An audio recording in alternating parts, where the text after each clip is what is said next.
Well, everybody, without further ado, one of the best presentations that we saw when a good portion of this team got to go to Providence was Ali Gilbert. We thought that her information was just so vital to the community, especially of men that we train, and just us knowing more about how to help them in the new year.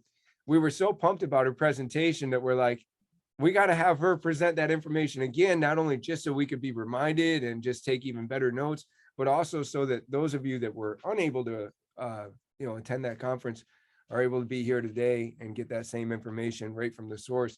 Ali is just an awesome presenter for Perform Better. She presents throughout the country, throughout the world. She's doing great things, especially in this area of men's health. One of our people, Jeremy, has even become her client. I can't say enough good things about her, but I know you got valuable information. So please take her away, Ali.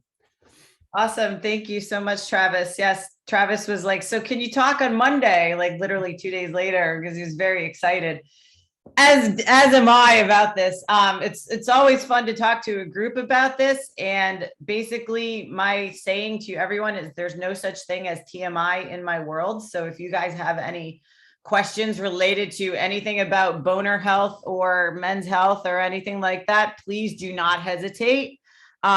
This talk is going to be very similar to the one I did at Perform Better, kind of like a condensed version for sake of time. But again, any questions, you guys, I'll have all my info on my last slide. You can hit me up in email or the DMs or whatever. So my niche being men's health, it's going to be predominantly a men's health geared talk, but I do train a few women if you have female health questions as well as it relates to hormones and testosterone, we can go there. So I'm just going to start off with basically what I thought was the best part of the talk, which was talking about how the pendulum in our industry swings pretty damn hard. And this is an example of just how hard. Everybody ready? Looks like you, Travis. Count. Like 1, 2, 3, let me know. Okay. 3.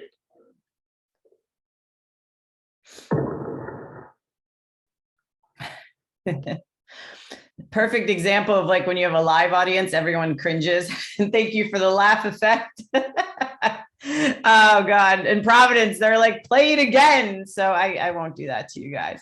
But basically, if we talk about how in the 80s, what men were predicted or not predicted, what men had looked like in the 80s, they were very rugged. They were very much like Indiana Jones, who was pretty much my favorite superhero, I guess you can say back then.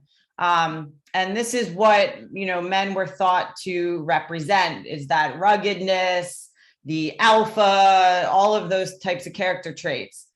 And in the 80s, we were very much about liquid diets and, fat loss. And if you're old like me and Travis, you remember that Oprah brought all the fat that she lost on stage with her, which she never seemed to be able to keep off. But it was also the era of bodybuilding and training really hard and fanny packs, which are now in Florida. I wear one every day.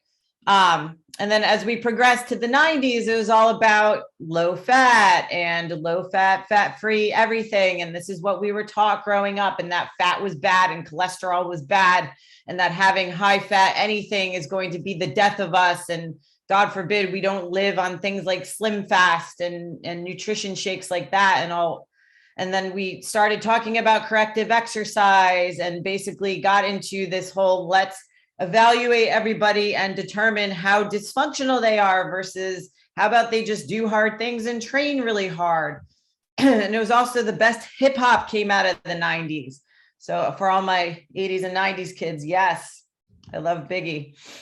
And in the 2000s, we got into circuit training and step aerobics, I think, came out of the 90s. But circuit training was a really good way to get people tired and for them to love what they're doing from a workout standpoint, but maybe not necessarily change their shape. But that's why we got into Atkins, which was basically a modern version of the ketogenic diet, which people seem to think was just invented. And it was all high fat, everything. So high fat became the rage. And since then, we've actually determined maybe saturated fat for every single meal. And as A side dish was probably not the best idea. So then we thought maybe the South Beach diet was a better way to approach this. Again, another version of the ketogenic diet. And then functional training was born. And God forbid you did bicep curls or talked about leg extensions as a fitness professional. You were excommunicated from fitness world and you had to do only functional things. And God forbid, as somebody who's trained a lot of golfers, I have seen them stand on the Swiss balls and try to swing a club because they were taught that that was more functional. Because having strong biceps to carry things in front of you, that's not functional at all. And if you want to look good, goodbye, like no one cares, all of that stuff. And people were very delicate snowflakes. And we decided that they had to have half-hour warm-ups and we had to correct everything. And they should not lift off the floor. They shouldn't lift heavier, than 5 reps. And we have to treat their ego the same way. And then the 2010s, we continue to learn about how training equals rehab. Some guy named Charlie Weingroff invented that term. And if you haven't heard of him, he's kind of cool to follow. He's also cool to be married to. Anyway, so learning that, you could actually lift and rehab things and not have to be a delicate flower is a good thing. And people would roll themselves out on things that look like these medieval torture devices because you got to get all those adhesions because you can totally unlock fascial adhesions that are stronger than Kevlar from your body by rolling on something that looks like this. And then after rolling on that, you do workouts that end up looking like this, and it's up on a whiteboard and everyone competes for it. Notice I don't say any names of organizations, but this organization became very popular. However, the one thing they did right was intensity at a very, very short period of time so that it was a good, effective workout. But maybe having a baby with paleo and determining that lower carb is a good way to do glycolytic exercise probably wasn't the best idea. A lot of people ended up with so many metabolic problems because you can only eat so many sweet potatoes and plantains to fuel this type of workout before your stomach's like, yo, fuck off, I'm done with this. And then it was like, well, cardio is not cool. We don't need to do cardio. And anyone who does any aerobic work or anything past 5 minutes is a complete dork. And I don't speak that language. And it was hashtag fuck cardio became all the rage. And I'm telling you guys this because this is how hard this pendulum swings every single year. And I've seen it decade after decade. And that's why we're seeing the ketogenic diet is like this new rage. Celery juice came and went, carnivore, like all these things, because people like being a part of something. Just like the same organization where you roll on medieval torture devices and then train really hard, people want to be a part of something. And you guys have created a community, which is fantastic. However, you have intelligent training and you have intelligent implementation of nutrition.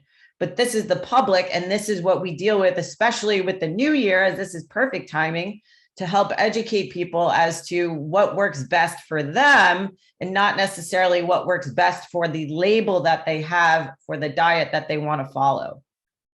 And now in present day, everyone has metabolic damage. Everybody's in starvation mode. People just need to eat more and all their dreams will come true. And then everyone will have a nice day. Now, let me preface this with, yes, I think people do need to eat more to fuel what they're doing. But when it does come to dieting and actually inflicting fat loss, we do have to suffer. We do have to go into a lower calorie period of time. However, that does not mean forever. And that's where people get stuck. And those are people that we're dealing with quite often when they've tried dieting for like 3 years. Clearly, that's not going to work. So we have to get them to a place where their entire body is agreeing with them from a hormonal perspective, a nutrition perspective, energy, all of that stuff. Because this is what usually happens. This is what happens over the holidays, but we allow it. But people will constrict or restrict all week long, and then they hit the weekend and then they binge, but they don't track their binges because they feel bad because they don't want to tell you that. And then the next week comes and they blame us and they're like, I can't lose weight. It must be my hormones. I have to get a thyroid panel. I have the obesogenic gene. I actually was told, like somebody said I had the obesity gene. I was like, you're seriously telling me this? Like, so that means you're immune to weight loss. You're immune to the laws of thermodynamics. Okay. All right. Sounds good. So from that standpoint, with the pendulum swinging back and forth, what do men really want? Now, I went into a whole spiel about masculinity, which I think is a whole different topic in and of itself. But the main point was that most people think because I'm a female and I'm on Perform Better stage that I'm very much about toxic masculinity, which I actually hate that term. I don't agree with that. I am more like, let's bring what Indiana Jones looked like and acted like back, and then stop trying to suppress men for being men. And then we can go into more detail about that at a later time, but a lot of people seemed very appreciative of that message. And so that piggybacked onto, well, what do men want when they come to us for training?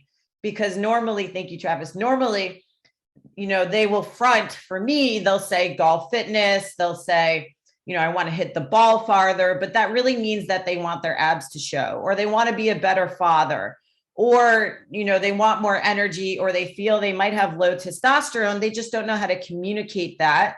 And it will take a lot of digging as far as understanding what somebody really wants. So you'll find that most men want their abs to maybe show, they want to look better naked, but they want to play with their kids and be able to live a long, healthy life, feeling like the man that they always knew they could be.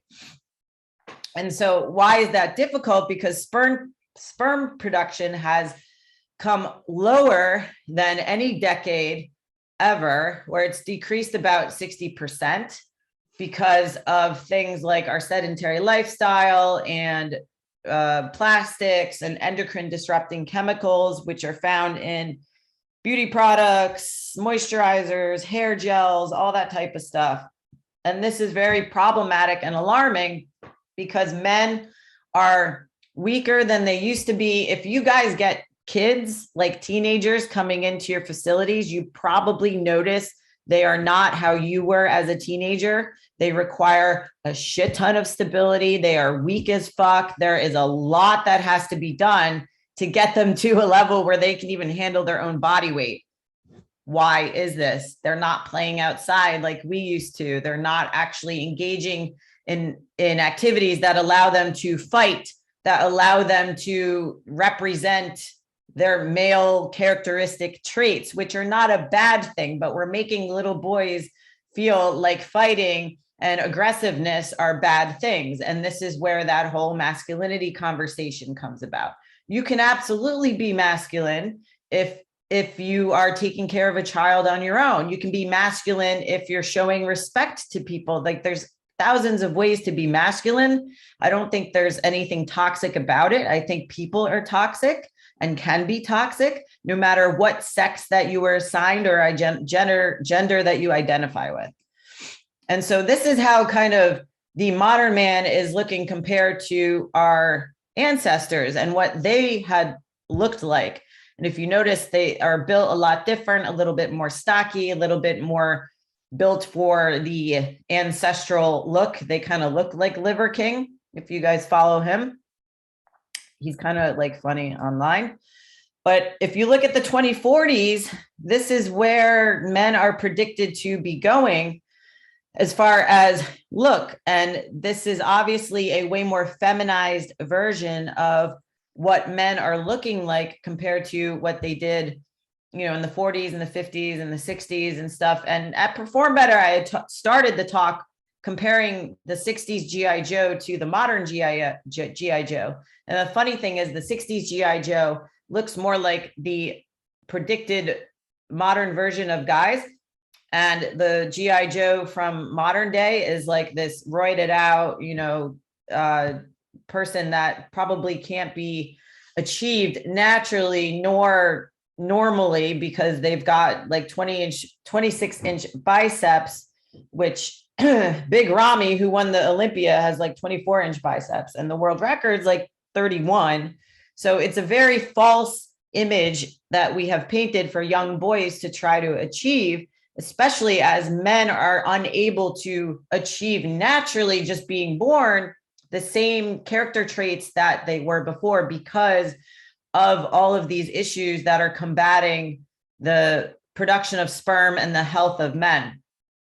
And so there's a direct correlation with the production of plastics increasing and sperm production decreasing. So you guys may have heard the term phthalates or parabens or xenoestrogens. So those are all endocrine disrupting chemicals, and those are things found in plastics.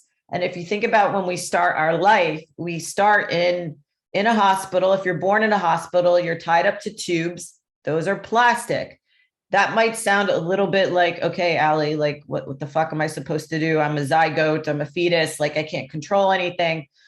But it goes to show just how exposed we are from birth. Now, a lot of this can be affected when women are pregnant, as opposed to their exposure to testosterone and fake estrogens when the baby is in the womb. And it's weird and it seems like earthy crunchy, but we used to make fun of people who carried around stainless steel and glass.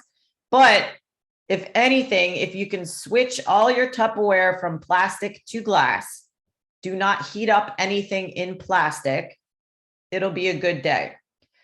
BPA does not mean free from any harm. BPA free just means it's BPA free. It's not BPS free or BPF free. So you still want to transition and invest in a stainless steel bottle or a glass bottle. That's probably one of the biggest things that you can do, aside from switching out any products that you guys put on yourselves daily. If you use a moisturizing or an aftershave or something that has phthalates in it, you want to switch it out for a natural product because you're exposing yourself of this every single day. So it was Christmas, so I used Rudolph, his balls dropping. We also, what does this do? We now have more and more guys are being born with undescended testicles and also a greater distance between the scrotum and the anus, which is this diagram here on the right. So if you guys can all please go measure yourselves in the locker room, we'll take a 5-minute break. No, I'm kidding. You're like, wait, what? The distance between the scrotum and the anus, the farther away it is, the more masculine somebody is, the more exposure to testosterone that they have. It is now becoming shorter and shorter in men being born. We all start as a female, and then the parts start to develop based on the exposure of the hormones. And you guys may have heard the older term hermaphrodite, which has now switched to a more politically correct term called intersex, because people are born with one testicle and one ovary because of the exposure to these plastics and phthalates and stuff. Like, it's crazy. And I remember the look on everyone's face when I was walking around the room talking about this, because even I thought, like, this is ludicrous, but this has actually been studied on humans, not just rodents and humans. So understanding that this is how guys are being born, so they already are being born with less testosterone, then we have to do everything we can to help them kind of gain it back, which we'll talk more about. But again, these are the big hitters when it comes to what are the reasons for this.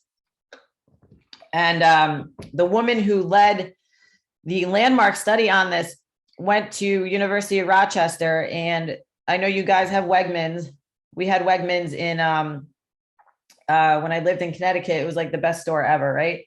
So she worked at Wegmans and she was telling her boss about this, and they decided to do an inventory of the products on their shelves that contained some of these harmful chemicals.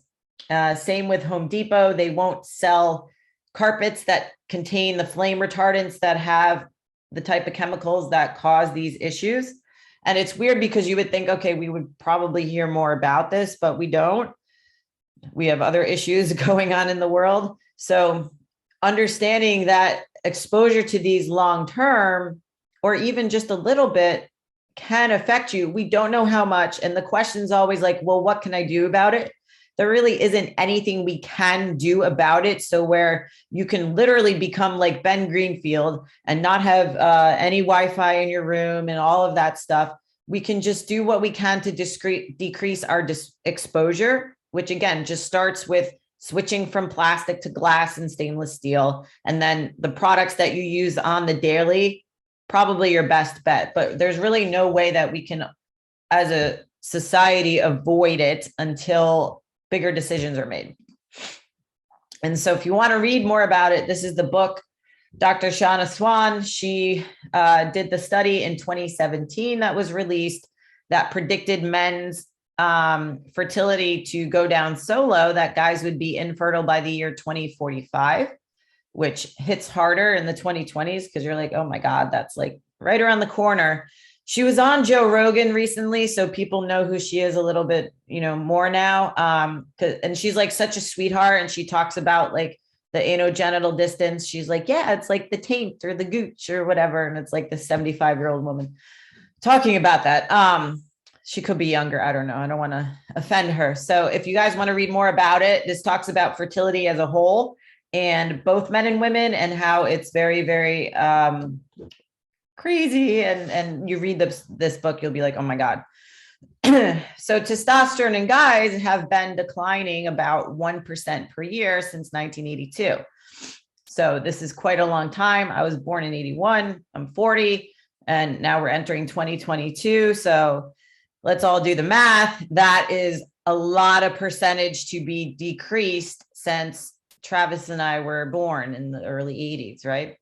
So what can we do about this? Well, we can just start educating our clients about it, because they think as they get older, it's just normal to feel worse, to have aches and pains, to have lower testosterone, stuff like that.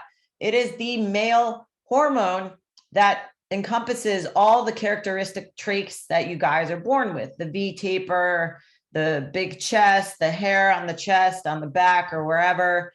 All of those characteristics, men need testosterone to feel the way they need to feel. It is the winning hormone. It is what makes men men. Yes, men have estrogen. Yes, women have testosterone, but this is the primary hormone. This is what helps you focus. So one of the biggest issues guys come against when they have low T is losing focus, and they think they have ADD, or they think they're just distracted. But losing focus and losing drive are one of the biggest considerations to take when you think, oh, I might have lower testosterone. Because as a woman, when we talk to you guys, we want you looking at us like this at all times, to pay attention, like just like this. I tell this to my husband all the time. He hears nothing that I tell him. So how is testosterone made? Very quick science lesson. So yes, it is produced in the testicles. A little bit is produced in the adrenal glands, but that's more as guys get a little bit older.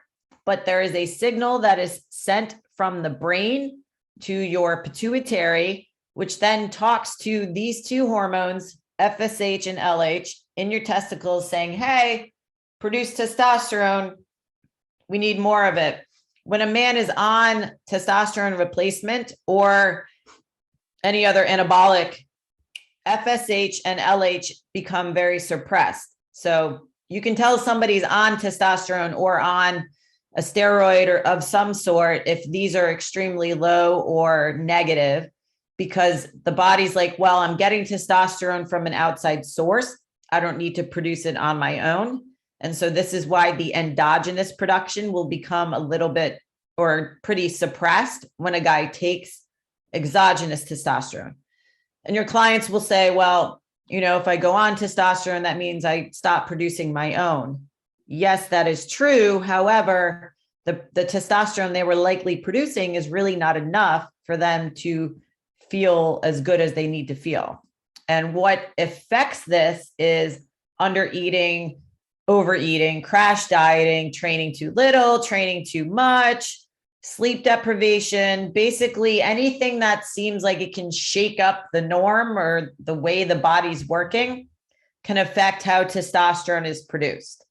So somebody who is eliminating a macronutrient, carbs, or they want to go keto or whatever, that can cause a decrease in testosterone. If they're not if they're training a lot and they're not eating enough for that level of activity, your body is like, cool, I'm going to prioritize keeping you alive.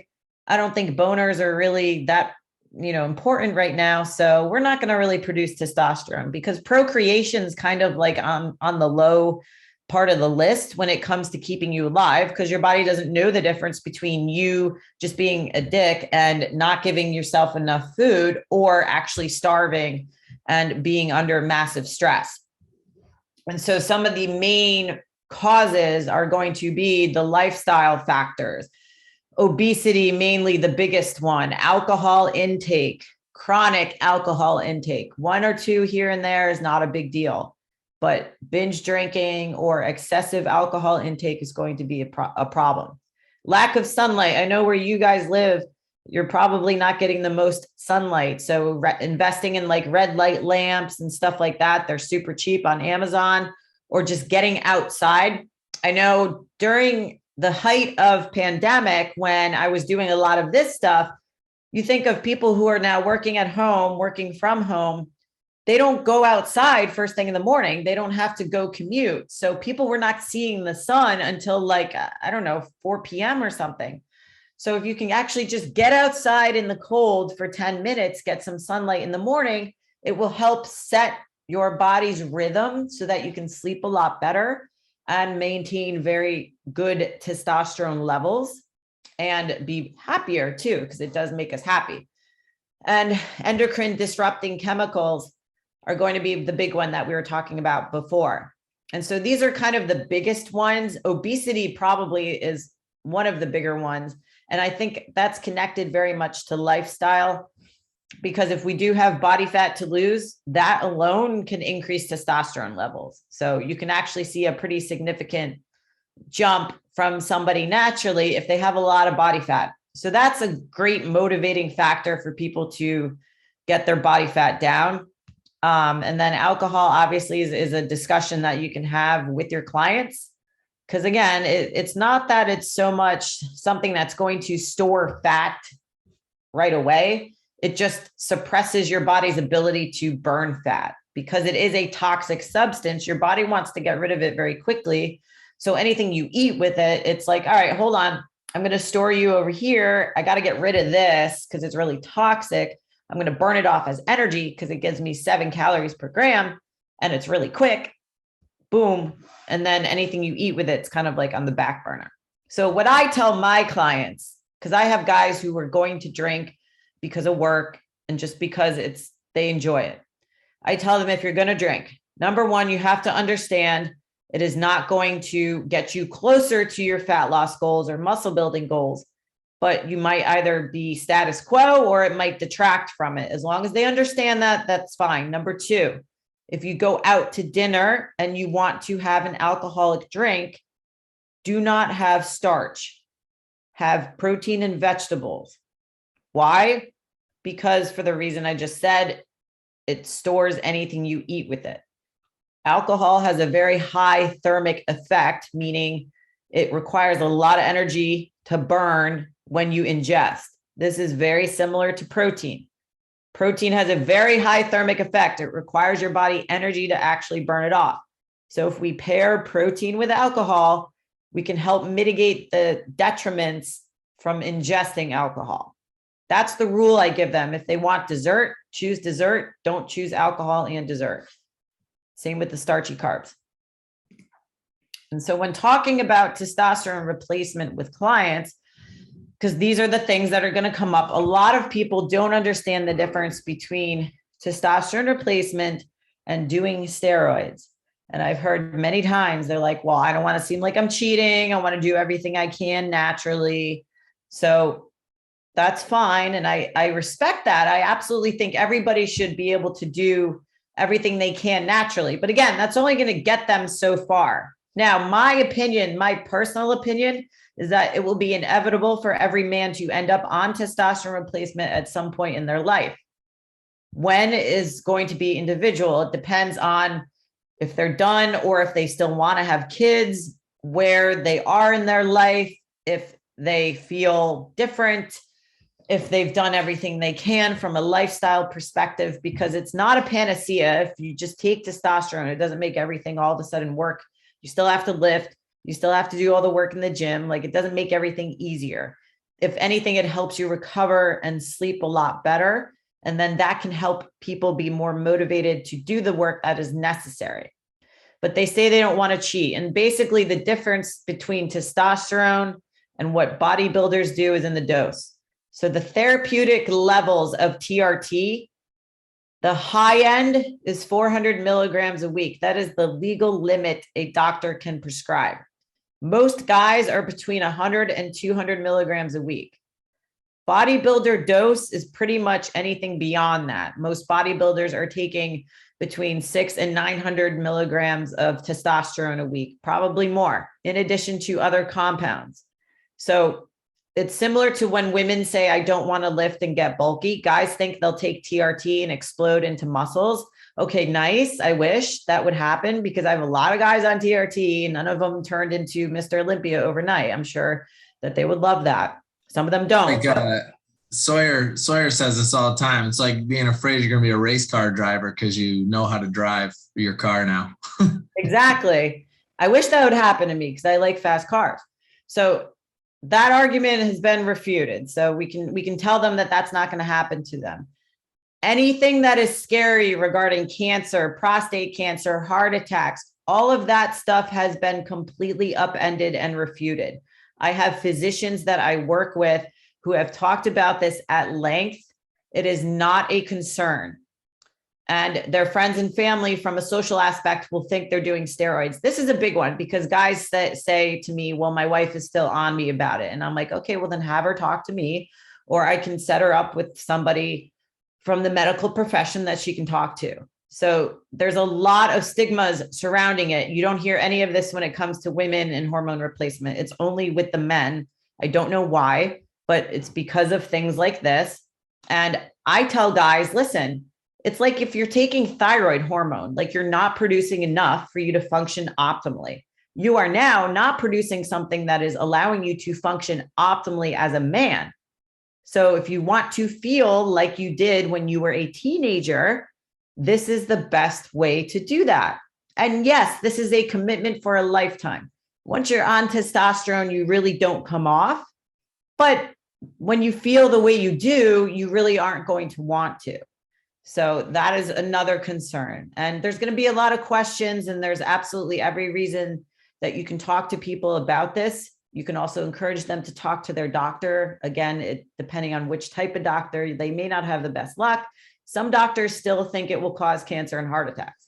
So those are the main kind of resisting factors that will come up against. And so for lab ranges, everyone always asks, well, what is the range? Where should I be? And oddly enough, these are 3 different labs. They have 3 different ranges that they all have since lowered.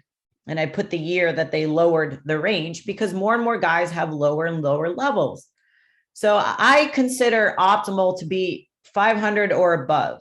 But again, it really is your symptoms and how you feel that is really the most important, because there are guys who are like 550 and they feel amazing. And there's guys that are 900 and they feel terrible. So it's really where somebody is and what their symptoms are. And then there's free testosterone as well. So wearing your testosterone number, kind of like your bench press number, does not benefit you in any way. It's more, again, how are you feeling? How is your, all the biofeedback that we're going through?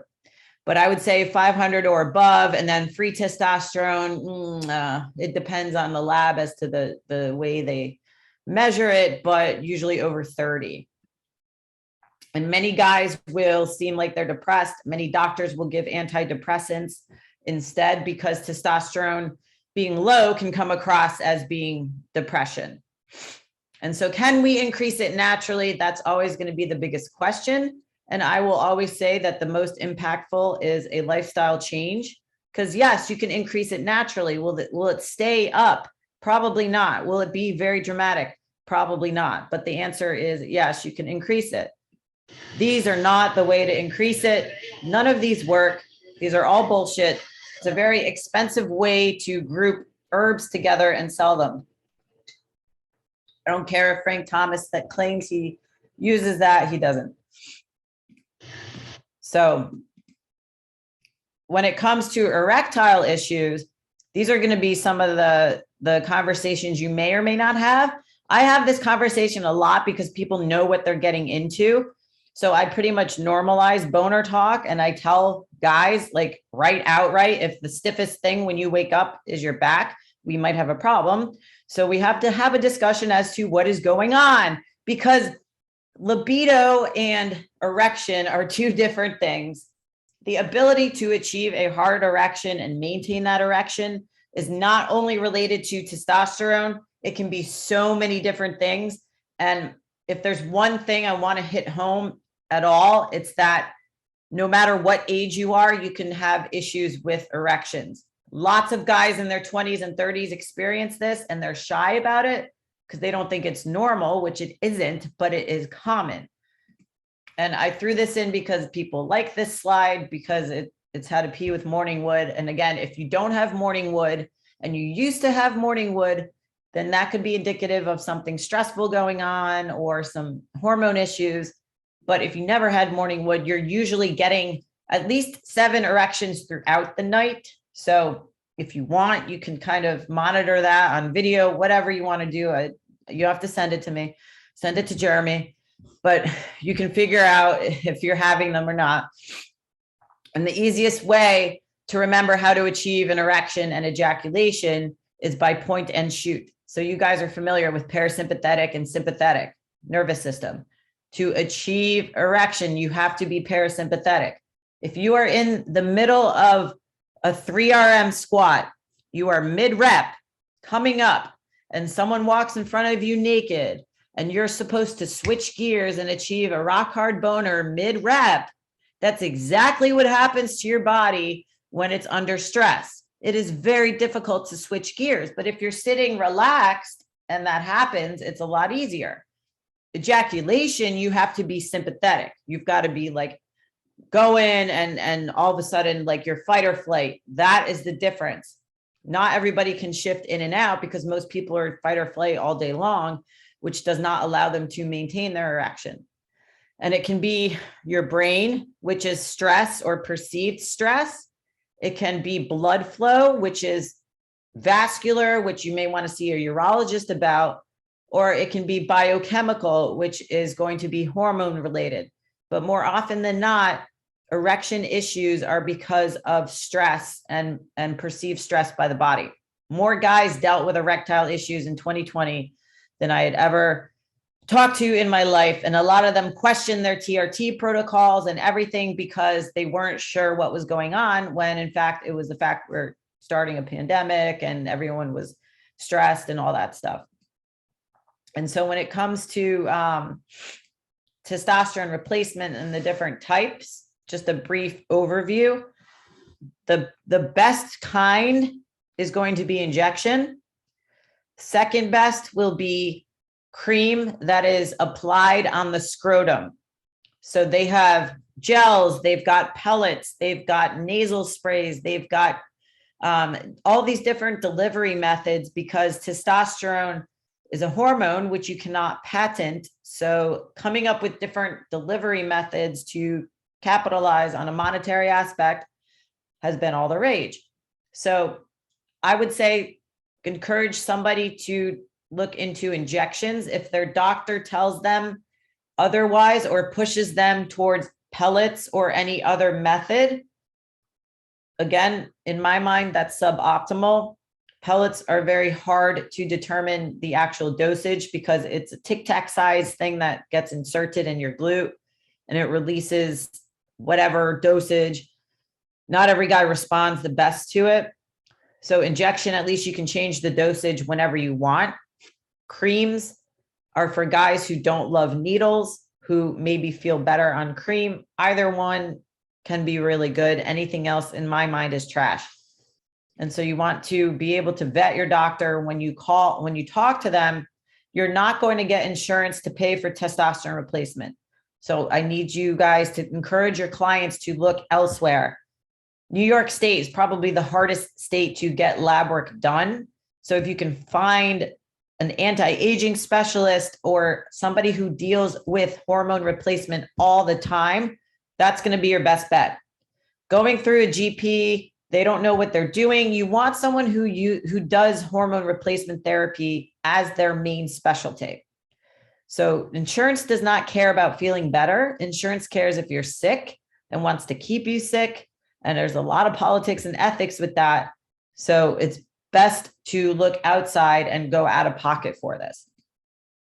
And so talking about how we can get somebody lean and what is entailed when we have guys come to us who may or may not have low T, asking them how you can help them. Because I know you guys do nutrition coaching, but then you do group training as well, which is great. I ask guys, what do you want to look like? And they send me all these different photos, because when you have a guy who says, I want to get shredded, that can mean something completely different to them than it does to me. Like for me, shredded means dick skin lean. You have veins on your abs. Yes, I said dick skin. And you look completely paper transparent in the skin. You've got like a 12 pack. A lot of guys, like I said in the beginning, that's like maybe a 2-pack or a 4-pack. They just want some abs to show. So we all know the commitment level nutritionally is going to be a lot different for dick skin compared to a little bit of skin. So we have to perform that needs versus wants analysis with them and build that protocol. And they may need more of a least mode versus a beast mode approach, especially if they come to you and they already are red and sweating just by talking to you in the office. You can assume that they probably have high blood pressure, very low HRV, moderate body temperature, high resting heart rate, high blood glucose, shit sleep, and their blood work's going to be a mess. So we don't want to take somebody who has high blood pressure and all of these issues and then throw them under a very heavy load. So in the training, you may encourage them to go toward higher rep and a little bit lower weight to develop that aerobic system until their body is essentially in a safe place to be able to handle heavier weights and all the fun stuff that we love doing.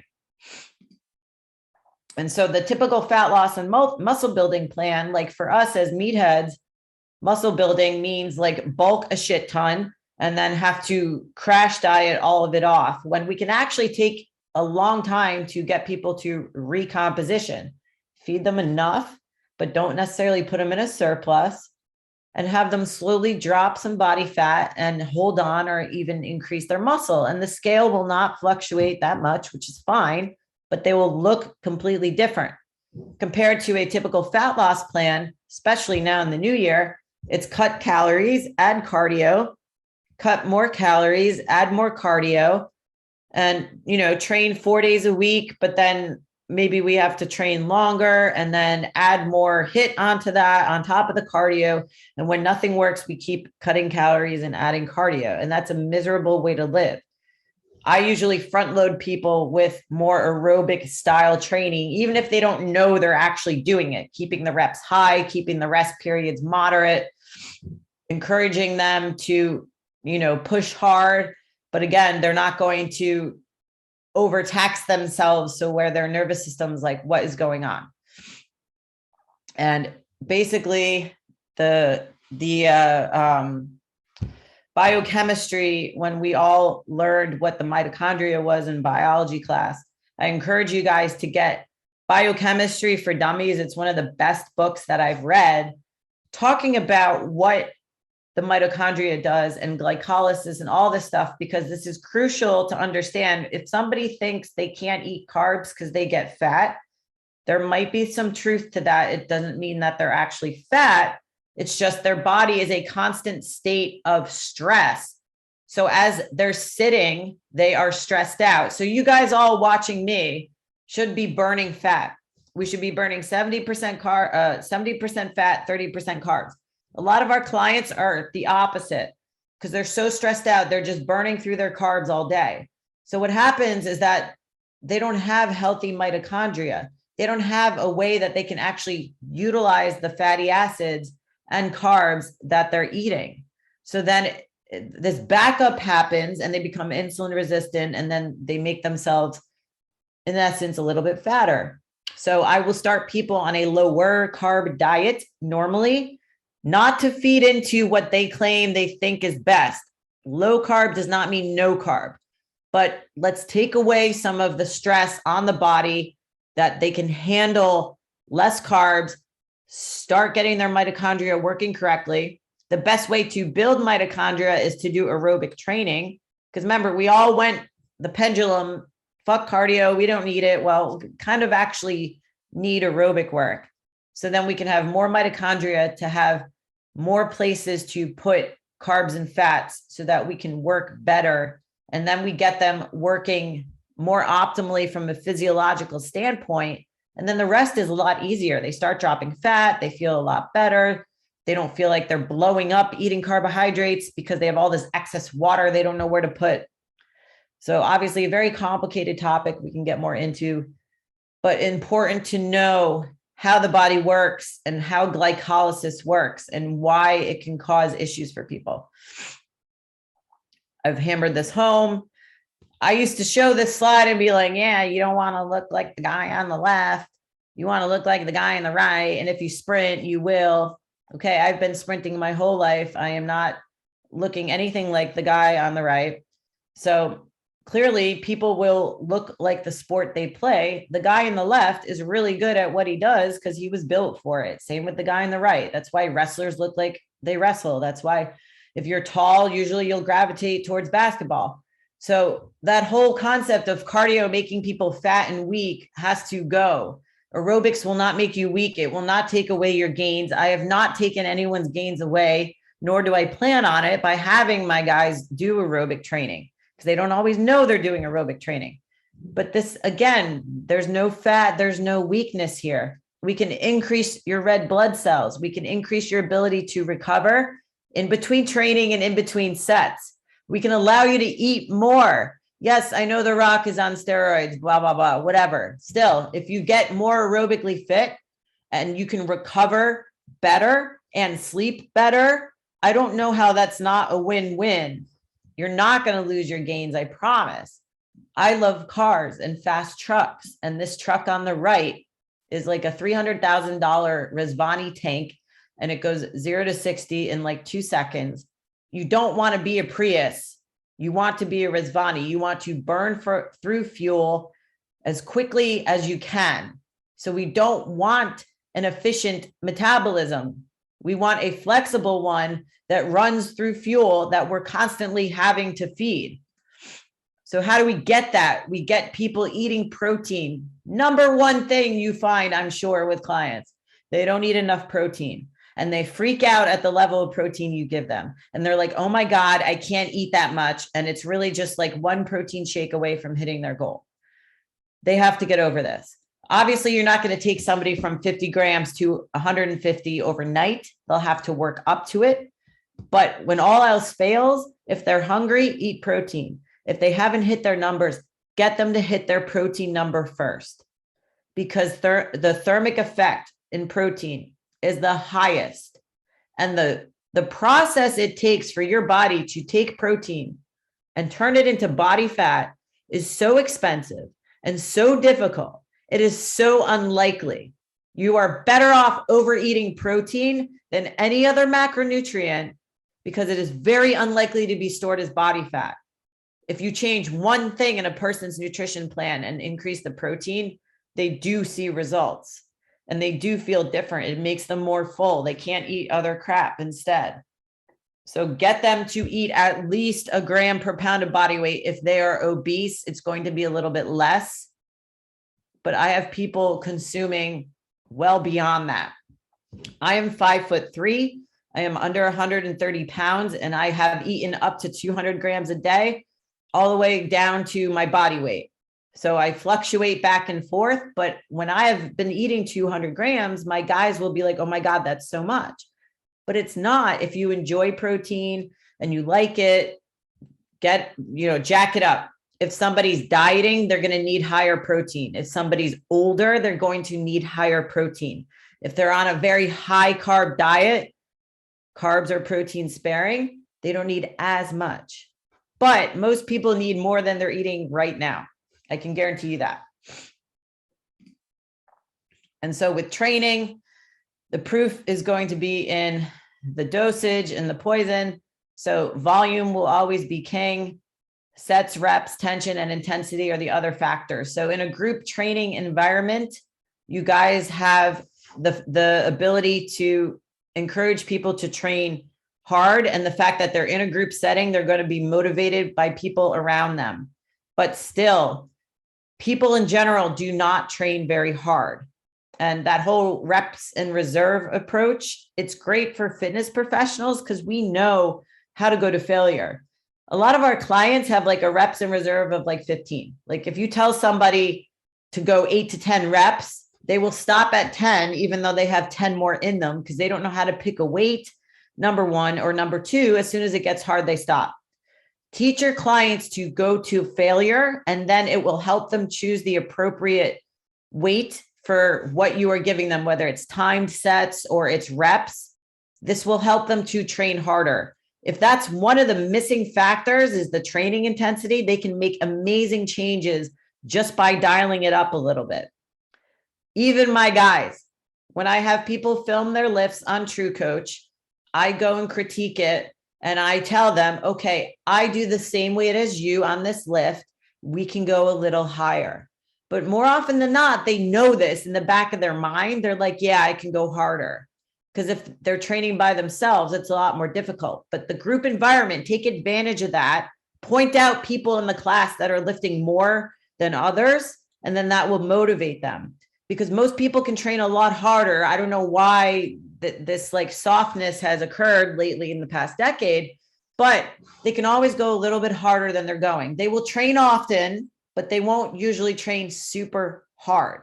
And we all have that client, even if you give them a 30-second rest period, they're ready to go at 5 seconds. Like, bro, no, you didn't push hard enough in that last interval. Like we can get people training a lot harder. And sometimes it's hard for them to hear, and you may feel bad calling them out, but more often than not, they appreciate it because they want to achieve success and they want to be able to pretty much dominate. And so I'm launching Testosterone School in a month, which is going to be an overview of TRT, testosterone in itself, how to train, how to eat, supplements. I mean, anything that you can imagine having to do with testosterone. And if you go to my Instagram, there's a link in my bio. You can sign up to get on the list. That will be in 4 weeks. And then otherwise, this is how you guys can get a hold of me. So I have gone back to Gilbert. So we moved our website back to ali-gilbert.com. So everything will be there, and you can email me. You can slide in the DMs. I think I got this with 5 minutes to spare. So any questions? Wow, fantastic job, Ali. Thank you so much. That was excellent. There was you talked about the pendulum swing and all the different diets and stuff. I guess I'll just kick off our questions. I was curious what you might say. Last year, a big popular thing that was going through our community was the game changers. And one thing that the movie talks about specifically, you've talked a bit about blood flow today, the endothelial function, how it's better when you're not having the higher meat diet. Do you have any opinion on that movie, the movement that was going on about a year ago, or any comments on that, specifically? So like, of course, all my guys were like, they saw the testosterone thing part when they measured test levels or erections, I'm sorry. And so they were asking me about that. And quite honestly, Lane Norton did a really good write-up and overview of game changers and why a lot of it was cherry picked and basically the best rebuttal that I've ever seen on it. And I can link it and send it to you, because a lot of the showcased athletes they showed, it almost, they positioned it as if they achieved success because they were on a vegan diet. And it was actually what they did up until that point that got them to look the way they did, perform the way they did, most of the athletes that were in that movie went back to eating meat and animal protein. For some reason, we've gone into this, plant-based is the way to go, and, animal protein is bad. It's not that animal protein is bad. It's if people are eating very, like cheeseburgers and then French fries with it. And so the studies that they did on protein and cancer, which a lot of people became afraid of, were manipulated because the people that are on the board of the study were vegans or vegetarians, and they did not report a lot of the data. And a lot of this information, Dr. Gabrielle Lyon has done a ton of work talking about why that there is no risk to eating animal protein. People do need to eat more vegetables. And I will say, yeah, eat plant-based with meat on top. But the substitutions that they've provided in lieu of meat, which are like Beyond Burgers or Impossible Burgers, are made with this disgusting soy blend of manufactured and highly processed fake meat that is actually more detrimental to health. And men who err on the side of wanting to be vegan or vegetarian, I will ask them, is this something that you are morally, obliged to, like for religious, or you love animals? If it's not, I'll do everything in my power to show them the way, because there are a lot of nutrient deficiencies, and it will cause some hormonal issues as well over time. Cool. Thank you. Who's next? Anybody else? Ale, you're my new favorite person. Oh, that's so sweet of you. Thank you, Logan. I love this. I feel like there's such an overlook of men's like health and fitness nowadays. I feel like, guys kind of get the short end of the stick right now, and in the society, I feel like this woke culture, sometimes progression is regressive. I feel like that's the way we go, So I'm pumped to go eat some chicken right now. I'm like, all this protein, Yeah, I do. Guys do have, I don't want to say been ignored, but it's kind of, men are more confused than ever as to their role in society. And I think a lot of that has to do with trying to pretty much annihilate all forms of masculinity from the planet. Because a lot of my colleagues, like I asked them, are you guys like terrified to compliment a woman nowadays? Are you afraid of being called a misogynist and all this stuff? And a lot of them are. And that hurts me because I don't like that. And I don't like people to have to walk on eggshells around other people.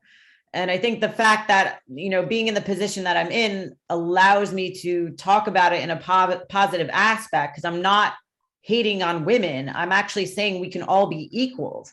It's the movement of trying to eradicate what men have historically been about from society, therefore suppressing testosterone levels and suppressing men being men, basically. And there's a difference between someone who is an asshole and toxic versus somebody who's just a guy.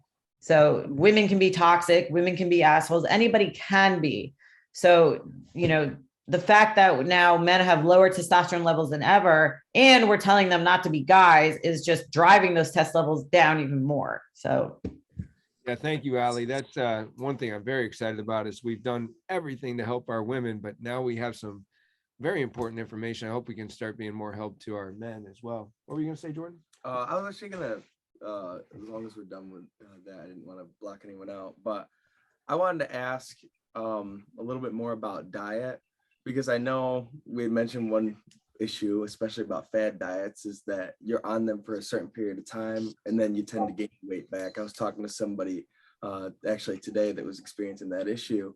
I wanted to ask, what are like your basic dietary concepts when it comes to diet success over a long period of time? Like, what are, I don't know, just quickly the basic concepts that you like to go by? So explaining to somebody who says, well, I did keto, it worked really well. And I asked them, so if it worked really well, then why are we back to talking about it? Because it obviously didn't work well because it was not sustainable. And so then they're like, oh, and it may seem harsh, but they need that reality, because otherwise they're going to delve into these crash diets multiple times a year. And as time goes on, it makes it very hard for the body to actually let go of body fat when you keep doing that to yourself.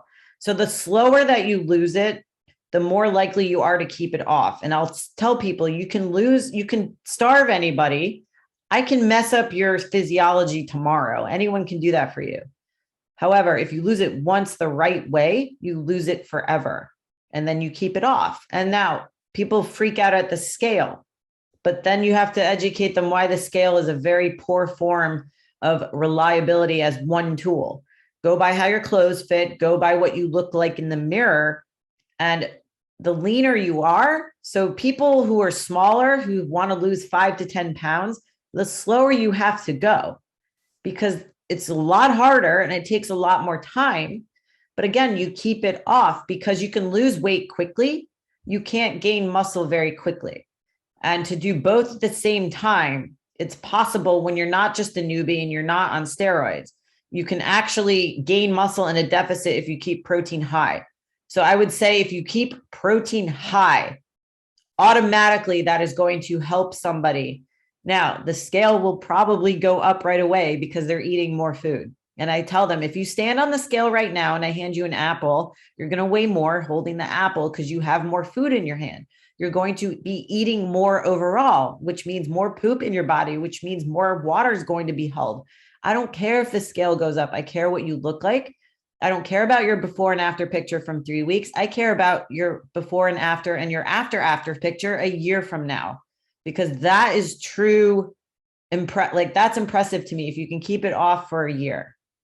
And so it's just beating a dead horse a lot of times until they learn, because they have nowhere else to go. And it's usually when people are fed up with gaining and losing the same 5 to 10 pounds in an unsustainable way that they'll actually listen. But you can absolutely tell them, I can get you to do this in a sustainable way, and you'll like the way you eat and not have to adhere to rules. You can do what works for you, but you've got to do everything I say. And you can keep them in a slight deficit still. Just keep protein high and they'll feel like they're eating more. Jeremy, I saw you were standing by your computer there. Did you have something for Ali? Stop drinking out of straws too. Stop sucking straws. I can't. What about straws? Have you stopped sucking them? Mine's stainless steel. Okay. No, my Yeti stainless steel cup came with a plastic straw. I'm like, oh man. Man, gotta throw that. I like Yetis too because they're you can put them in the dishwasher. Yeah. It's plastic. It's plastic. I know I sound like a nut job, but like literally, if you read that book, you'll be like, okay, like, you know, I'm being very, very like surface level. I used to carry a gallon of water. I was like the gallon of water. Like I had to have the gallon of water and I stopped. Yeah. So I got this now. Tom had a question on masturbation. Yeah. So let's say like if let's say you masturbate or you're very sexual active, will that have an impact on your morning wood? If you're very sexually active and you masturbate a lot, Yeah. will that have an impact on morning wood? Did I hear that correctly? Yes, yeah, that was the question. So masturbation is very healthy. The reason that it might become an issue is if it's because of watching porn, because porn is a big driver of testosterone suppression in a way that it upregulates dopamine.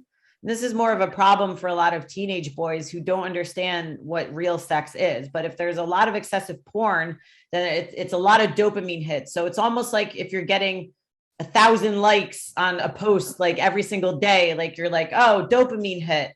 And it desensitizes the rest of your body to when you are with a partner or actually having real sex, then it can suppress your response to that. It should not affect morning wood. If anything, if it's excessive, then you might get sporadic morning wood. But again, a lot of things go into achieving a morning erection, including blood flow, including stress levels and stuff like that. So it can actually, like, it can lower testosterone acutely, but then it'll always come back. And it's like, if you go 7 days without release, it'll increase your test levels a certain percentage. But then after 7 days, it goes right back down. It's the weirdest thing. So it's unpredictable, because I can't say, yes, it's absolutely going to cause a problem again, unless it is from excessive porn watching. And that's kind of like a different workaround. Silent, awkward. Can we can we do one more question, Ali? Yeah. That was a good question, though. I actually get that quite often. That's also about dreams too, but I'll leave that to Testosterone. I can't hear you. Your mic's off. Go ahead, Travis. My bad, Travis. Go ahead. Okay, go ahead. Nick has a question. Yeah, so you touched on alcohol and how that has a serious impact on suppressing the body. But I mean, I know drugs in general probably not great, but what about, a lot of people smoking marijuana, tobacco use, any other variety of things? How does that, I guess, directly correlate with test levels? So marijuana use on the daily, mostly from smoking, can not crash test levels, but it can bring them down, and it can actually cause gynecomastia. And I've seen that in some of my record executives that smoke every day. They've got awful man boobs and stuff. So it can be a problem. When it's used therapeutically in CBD and stuff like that, there aren't really as many deleterious effects. That's actually still being studied. And you'll find conflicting data on marijuana usage and testosterone. But with the endocannabinoid system, there's something in suppressing the production of testosterone endogenously that comes from that. So I wouldn't smoke every day if you are. Stop smoking pot. Stop smoking pot. That's just a question. A lot of people do. All right. It's Well, for the clients. Ali, Yeah. you've been very generous with your time. I know that we were only going to do an hour, so I appreciate the fact that you've taken some extra questions. Sure, if you guys have any more, seriously, now's the time. Otherwise, I know it'll be in my DMs because it's sensitive stuff. Like I said, nothing's TMI, like masturbation or whatever. I can only help with everything as much as I know. So if it's a true penis issue, that might require a urologist, but usually anything else I can help with. You got one person on here training for a physique competition. Did you come up with any questions today, Jesse?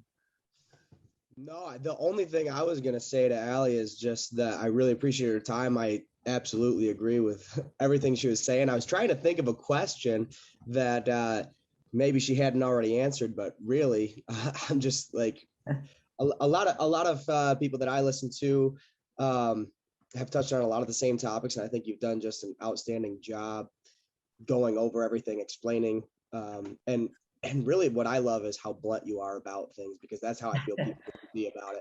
And I wish that you would come and talk to our wrestling team. That's the only thing I would say. Nick right there and we coach a wrestling team. I shot him a text message while you were talking about how kids are getting soft and all that, and that we say the same thing every single day. I guess physique competition wise, the biggest thing, like, and I have cut down before, and really, I think I've kind of know the answer, but really talking about body composition wise, a lot of times you're getting yourself down leaner than really it's fun to hang around. And you're in this big caloric deficit. And I think a lot of people, and I don't know about many people at our location, except for maybe one who has talked to me, struggling about, he's been in his main goal has been losing weight the whole time. So he's been going down in a caloric deficit. That's everything he knows. He's done a great job making that his new lifestyle change. But now it's kind of getting him back to, I guess, I know people have called it like main gaining, or how to work it back up. Because now he thinks that, if he's eating more, he's just going to be gaining it back. And it's a little bit more difficult. I'm talking about Andy Wales a little bit there, Travis, because he's dropped a ton of weight. And now I know his goal is not really to lose any more body fat. We've had him at a deficit. So I've had brief conversations where he's a little bit nervous about eating more. And he's still working out like a crazy animal. So he does excessive amounts of exercise compared to his intake. Yeah. What do you recommend, Ali, is the best test to show somebody how much of what they're burning in a day is actually being, muscle cannibalization versus, just like I know one time I did like a breathing machine and I came out with a report like whether I was burning up muscle or fat or whatever. is that, Mar. yeah, is that what you recommend or? I mean, if you guys have access to that, like I always will say, more data is cool. They make something you can do at home called the Lumen. I know my friend Don loves that, which I have one. I haven't used it yet, so I'm not sure like the accuracy on that. But again, that will just be kind of like an acute measurement as to whether he's in like a fight or flight state and all that. So, usually with women, you have to reverse diet them, and men, you can kind of just go back to what would be more maintenance calories, but still men, as you said, are very sensitive to that. The problem with meatheads like us, when we get really lean, anything above that is considered like obese. And so it's a real big mind fuck. And so somebody, who is dieting, like if you're dieting for a show and it's natural, you're going to have low test levels, low thyroid levels, like that just comes with the territory. But you can recover that as soon as you bring calories back. So if he's never done something like a diet break before, then I would put him in a diet break and tell him why it's important that you're restoring optimal hormone function, and that if he does not bring his calories up, he is going to lose muscle from the massive surge of cortisol, and he's actually going to have nowhere to go. When he does cut next time, it's going to be a hell of a lot easier if you bring your calories back up. But I wouldn't go straight to maintenance if he's sensitive to scale fluctuations and feeling pudgy, because again, as soon as you increase carbs, as you know, you're going to gain water. We know it's not fat. They don't know that. You will always hold water in areas you store body fat. So it will feel like fat and it will look like fat to the person. So it should be a strategic increase of like maybe 200 calories. And the most of that can come from carbs. You can put a little bit of fat depending on how low he went. My go-to with most people is like moderate carb to very low fat. And I just find that like when we always say, oh, hormones, like hormone function, like honestly, I have guys who are at 30 grams of fat when they're dieting, and women who are at 40, 45. Like it's really, if we have essential fats, we're doing okay. So we can mitigate him storing fat rapidly in his mind by strategically adding carbs, keeping protein high so that he's satiated and that he doesn't start impulsively getting really ravenous and hungry. It's always tough because you're adding calories, so you're supposed to gain weight. Like you're not going to be stage lean or dick skin lean year round. But the best thing that you can tell him is that his next cut is going to be that much easier for both of you if he gets his calories up. Where's the best resource for a diet break? Like the format, the length of time that you'd follow, the increase that you'd have, or like whatever, like if we were going to help him take a diet break. So what I like to use is body temperature. So if you measure it in Celsius, which is more accurate, I'm very much a metric system person because of the accuracy. So like his waking body temperature, if it's around like if 36 Celsius is normal, if it's in the 35s, that means his metabolic rate has pretty much dropped. And then you can measure it again in the afternoon. And if it's less in the afternoon than it was waking, then we definitely need to increase calories right away because thyroid hormone has dropped, metabolic rate has dropped, and we need to restore that. So that's kind of like a objective way that you can measure it and make sure that we're going to the point of functioning optimally. As far as like reading about diet breaks, like Lane Norton actually also, I don't know why I keep referencing him, but he does have some great stuff on his diet stuff. He has a ebook I think he wrote about metabolic adaptation or diet breaks in general.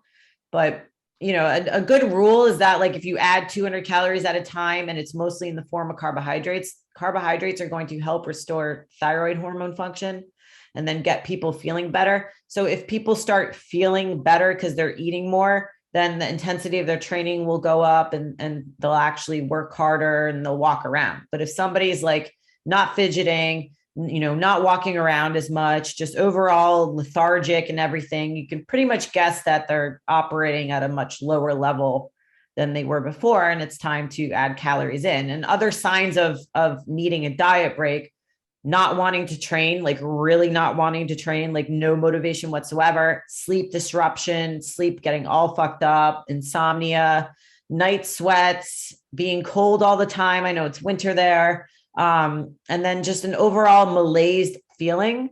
And if they're not like dieting for a show like Jesse is, then that's not normal. Then they probably need to bring calories up for a bit. They're not going to gain fat.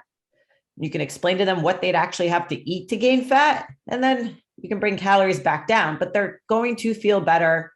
You know, HRV, resting heart rate, those are all metrics. Very cool. Thank you. Well, thank you. Thank you so Thank much. you guys. I really appreciate it. Please hit me up on Instagram if you guys have any questions or anything. Well, we appreciate you so much. Thank you for your time, and thanks for being so generous with all of our questions. Thank you. Awesome. Have a good one, guys. Right.